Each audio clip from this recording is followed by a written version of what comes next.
Между Ботев, Пловдив и Левски вече е в ход. Седмия кръг на FBET лига продължава в Пловдив. Джонатан, добро подаване на Джонатан и пад. Отбраната на Левски бе затруднена при подобен тип центриране, такова каквото видяхме още в дебютните секунди на срещата.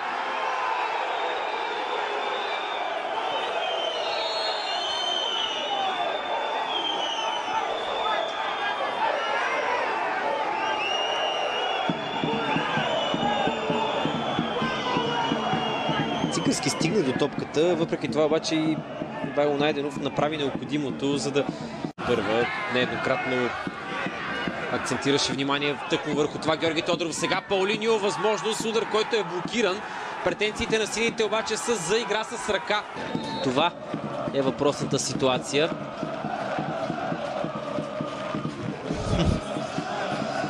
Топката със сигурност се удря в ръката на Виктор Генев. Там нататък вече преценката е на съдията. Неделев за Цикърски. Пространство пред Мите Цикърски. Топката стига до Атанас Илиев. Ботев побежда. Атанас Илиев просто не може да спре да вкарва от началото на сезона. Минутата е 15-та, а Ботев е с едни гърди напред.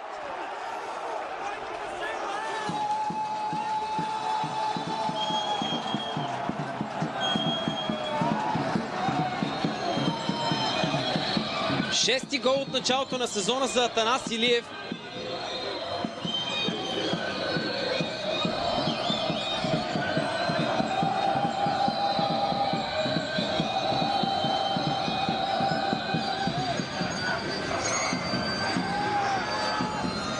Добра работа свърши Тодор Неделев тогава, когато комбинира с Мите Цикърски. Оттам нататък много добро движение, без топка на Атанас Илиев. Намери начин да остави зад гърба си Алекс Петков, т.е. Живко Атанасов в случая бе по-близо до него. Десетката на сините, който води до грешки и отново Атанас Илиев в наказателното поле!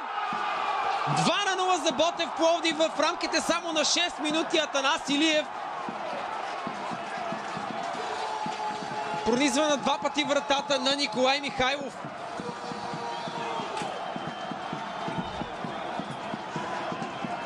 Атанас Илиев просто не може да спре да вкарва.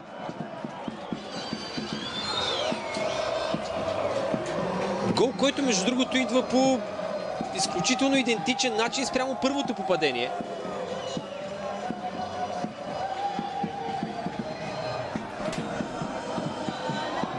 Страхотна инерция и самочувствие набрал очевидно от началото на сезона Атанас Илиев и няма как да бъде друго яче. А ето откъде всъщност дойде попадението. Грешката на Матео Стаматов доведе до проблемите за Левски оттам нататък. Тогава, когато Левски трябваше да организира играта и да изпрати в по-предни позиции, дойде тази неточност от крайния защитник. Цонев. Бърта се размина, има ли кой да завърши? Алекс Петков, ако не се лъжа, игра с топката преди тя да попадне в ръцете на Георги Аргилашки. Нямаше особени проблеми обаче за Ивайло Найденов. С хубаво подаване към Борислав Цонев. Добра работа на десетката на сините. Има ли Дуспа тук? Да! Сигнал на Георги Димитров. Дуспа за Левски.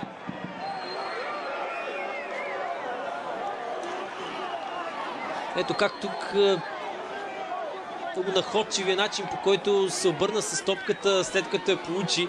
Мигновено Боби Цонев се оказа добър ход, само че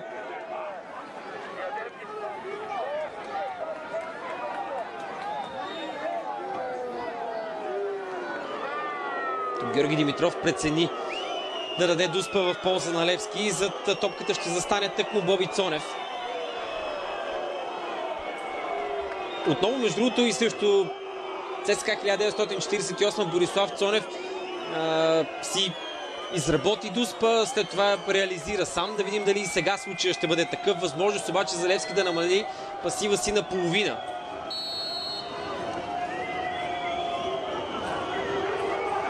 Борислав Цонев стреля, няма грешка, 2-1. 2 мача и 3 гола за Борислав Цонев. В рамките само на 27 минути видяхме 3 попадения.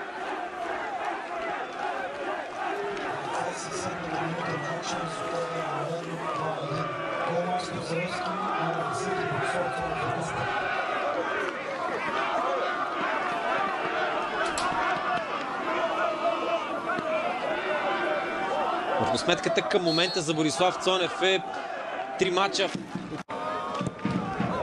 Директен удар потърси тук Борислав Цонев и предизвика на места на Георги Аргилашки.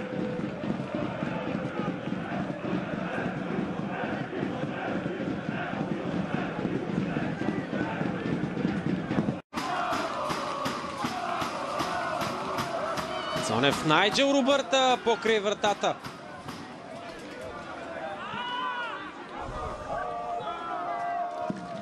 Като преди малко си говорихме, че Найджел Робърта изглежда някак изолиран от това, което Левски прави в атака. Тук ситуацията можеше коренно да се промени. Комплименти за хубавото подаване на Борислав Цонев. Борислав Цонев се засилва право в ръцете на Георги Аргилашки. Съвсем рутинна намеса от стража на домакините.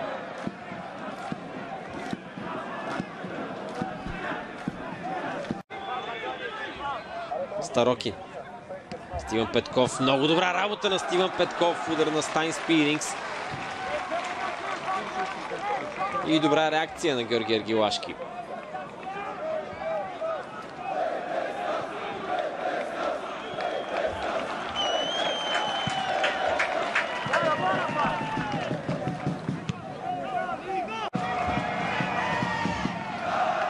Василев справи се по-добре във въздух спрямо Алекс Петков. Крис Добрев.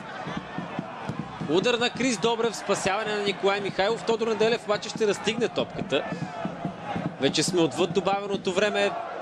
Неделев със сигурност ще се опита да стори необходимото, за да съхрани топката. Впечатляваща работа на Тодор Неделев. Продължава да владее.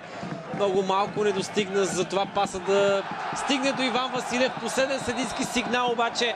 Ботев Пловдив побеждава Левски с 2-1. Трите попадения паднаха още през първото полувреме.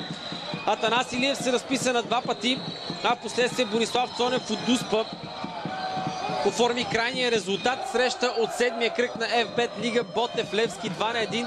Това бе със сигурност перфектният отговор на всички проблеми и всички промени като цяло в Ботев през последните няколко дни. Освен всичко друго, хората на Ферарио Спасов прекъсват и дълга серия без успех.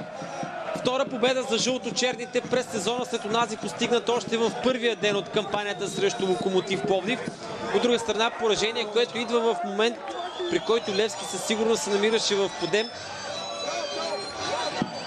Хората на Георги Тодоров пристигнаха тук в Пловдив, след като постигнаха 3 поредни победи. Днес обаче загубиха. Така се разделяме от Коматево, Ботев, Левски 2-1. Само след малко обаче ще чуем мнения и от двата лагера.